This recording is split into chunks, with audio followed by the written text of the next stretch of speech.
Residents by the Pasig River are touting their bounty, saying that they're catching more fish now from the river.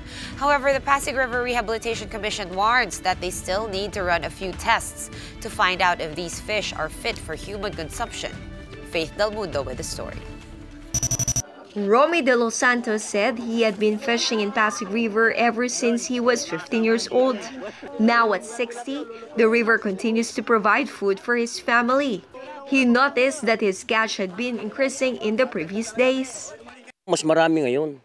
Kasi iba-iba na nahuhuli namin eh. May night fish, merong cream dory, melda fish. Kadalas na huli namin mga tilapia malalaki, mga 5 kilo. Araw-araw yun. Minsan merong humingi sa akin, kapitbahay, humingi ng pang-ulam, binibigay ko naman. Other residents in Santa Ana had also been flocking along the riverbanks to take in the bounty. Besides tilapia, they also hook a few catfish and cream dory.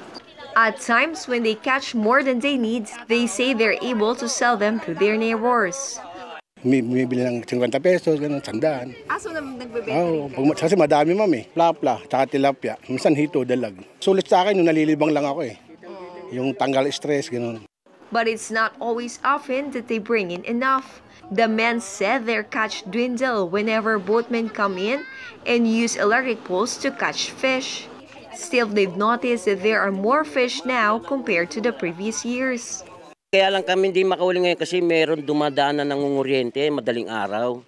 Lumalayo isda. Saka maganda, marami ng isda ngayon eh. Kasi parang malinis na tubig eh. Hindi katulad dati, nakikita kami basu-basura dyan eh. Ngayon bihira na. At the end of the long day, they savor the fruits rather the fish of their labor. They wash first the fish, and after they rub salt on their catch, they're off to the grill. Sabi niyo, hindi ba lasang putik?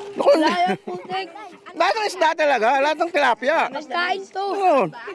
The Pasig River Rehabilitation Commission, or the PRRC, though is reminding the public that it may not be safe to eat fish from Pasig River. Water quality in the river is still poor.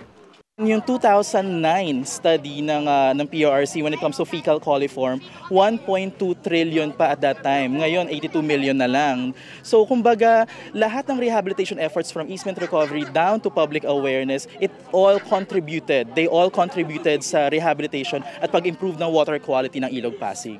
Residents, though, aren't heeding this call. They reasoned out they never got sick from eating fish they've caught in Pasig River. Kasi tagal ko na, bata pa ako, kumakain na ako eh. Lalo ngayon, 60 na ako. May edad na. Bali po rin na ako nag-ano dito eh. Sabi lang may problema daw sa tubig, yung nakakalason. Wala naman mami. Kasi kung nakakalason dito, dapat madami nagasakit sa punta. Dapat nagkaroon ng outbreak dito kung may lason ng isda. The PRRC will send fish samples to the BFAR and the DENR to find out if they're safe for consumption. Results are expected to be released next week. For News 5, Faith Del Mundo, we are One News.